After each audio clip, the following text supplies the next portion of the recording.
In the Garage Series, April the 23rd, 2016. Um,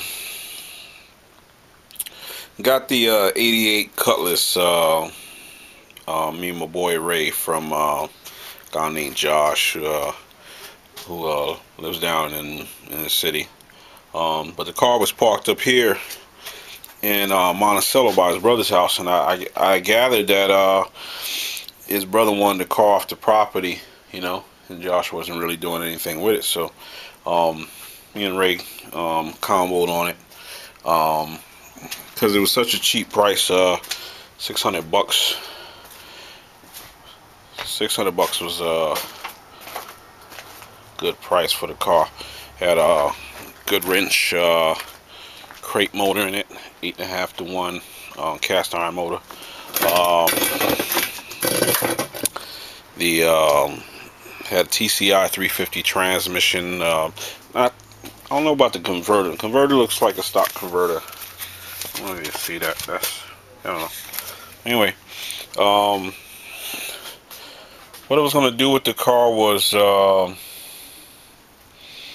was gonna sell it to my boy Rob, but then Rob let me know that he got rid of the Camaro. He told me I could get the end of this year, so I'm not letting Rob get this anymore. Rob did me ugly. He did me ugly. Hope you're watching this video, Rob. Well, anyway, I was gonna race it. I was thinking about racing it.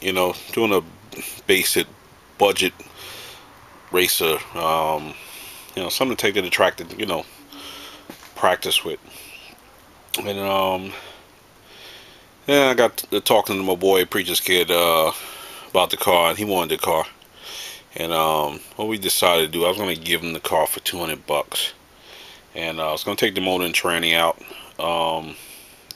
radiator, and let him have the car, and he get a motor, and I put the motor in for him, and he can take it like it is. But if I keep the motor, what's going to happen is it's going to hinder me from doing my 5.3 project with my 79 in there.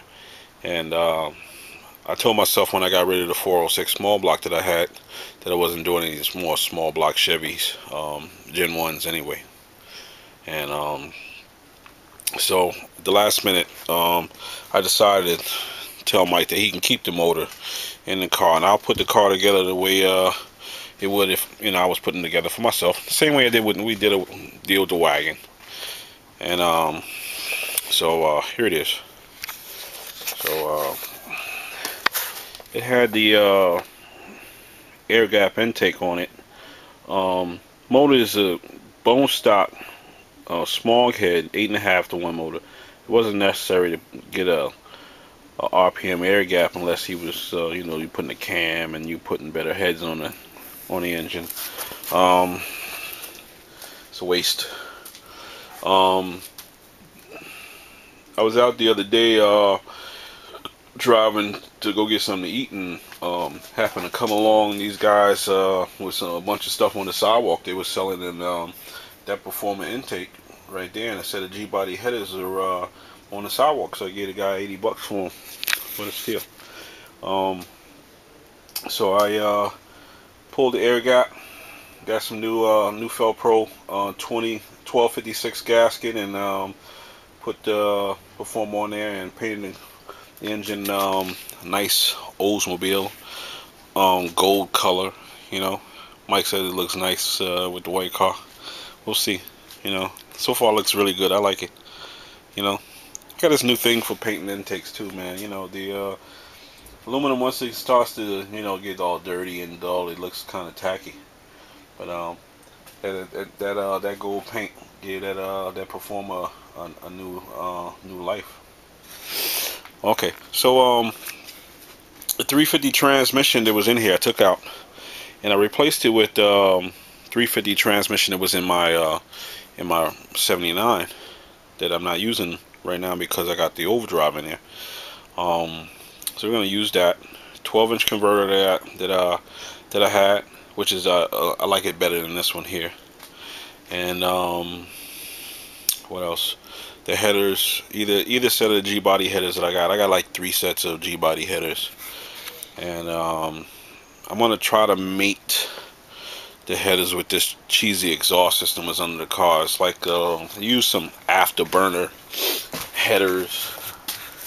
I ain't seen these in I don't know how many years. Afterburners. They would have been okay if they hadn't cut the collectors. It was a mid-lift header, and had they not cut the collectors off and welded them to the pipes, you know, it probably would have been okay to reuse. But and it had some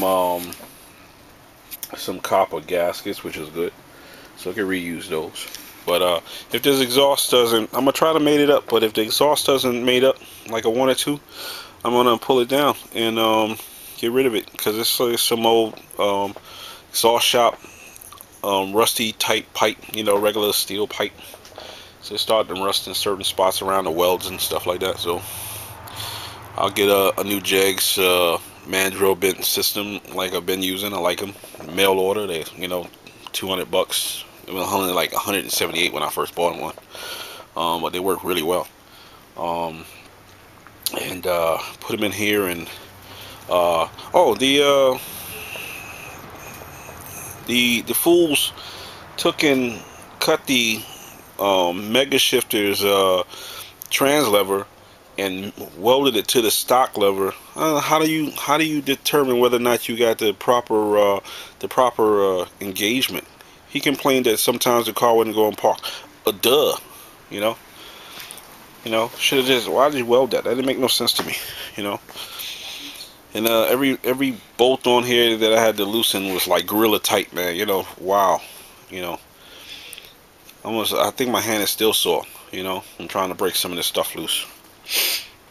But it's coming together, and I'm gonna make it so Mike can drive this home to Brooklyn when I'm finished with it. It's gonna be nice. I got a couple of gauges to add to what's in there. It's got a tach and a speedo already in there. I'm gonna I got a temperature and an oil pressure gauge. I'm gonna add to it, and I picked up some heads from a boy Eagle the other day. And when I told him that I wasn't going to use them, he said, "Yo, let me get those back." I'm like, yeah, get out of here. I hope he sees this video too. Nitwit. All right. Okay. That's it on this. Coming together. It's gonna be nice. All right. I hadn't been plagued with all types of issues with this red Regal of mine. I finally got it to shift manually. What I did was the cable was, you know, I adjusted when it's fully back. What I did was I adjusted, put the cable in the eyelet just before it was shifting to second, you know, right at the forward edge of first gear going into second, and that worked out fine. So now it shifts manually. Converter is still making a little noise. I don't know, you know, maybe the converter, there's nothing in the dialogue, you know, from Summit saying that it wasn't for, you know, it was for big block or small block, you know. It just said mild performance, but this ain't, my motor is anything but mild. So I don't know. I was having some flooding issues and I couldn't figure out what it was. So I went out and bought me a new liquid filled gauge, because my other one was becoming unreadable. And I bought a new regulator, and as soon as I put it on, it's still flooding. I'm like, yo, what the hell? So then I realized that I just had the floats up too high, and that's probably why I was having some hot start issues as well. You know, running too rich. You know, because the float levels were extremely high, especially in the rear bowl, where there's no idle feed, and this the fuel is stagnant. So, you know, just pressure is higher than it is in the primary bowl. So, but now it's good. So I just gotta check the idle mixture screws, and I gotta hook up my second cooling fan, because the one running by itself just it can do it, but it stays on a little bit too long. You know, puts a little strain on the electrical system. All right. Getting chilly out here. Wow. It was, you know, wow, going in the house later.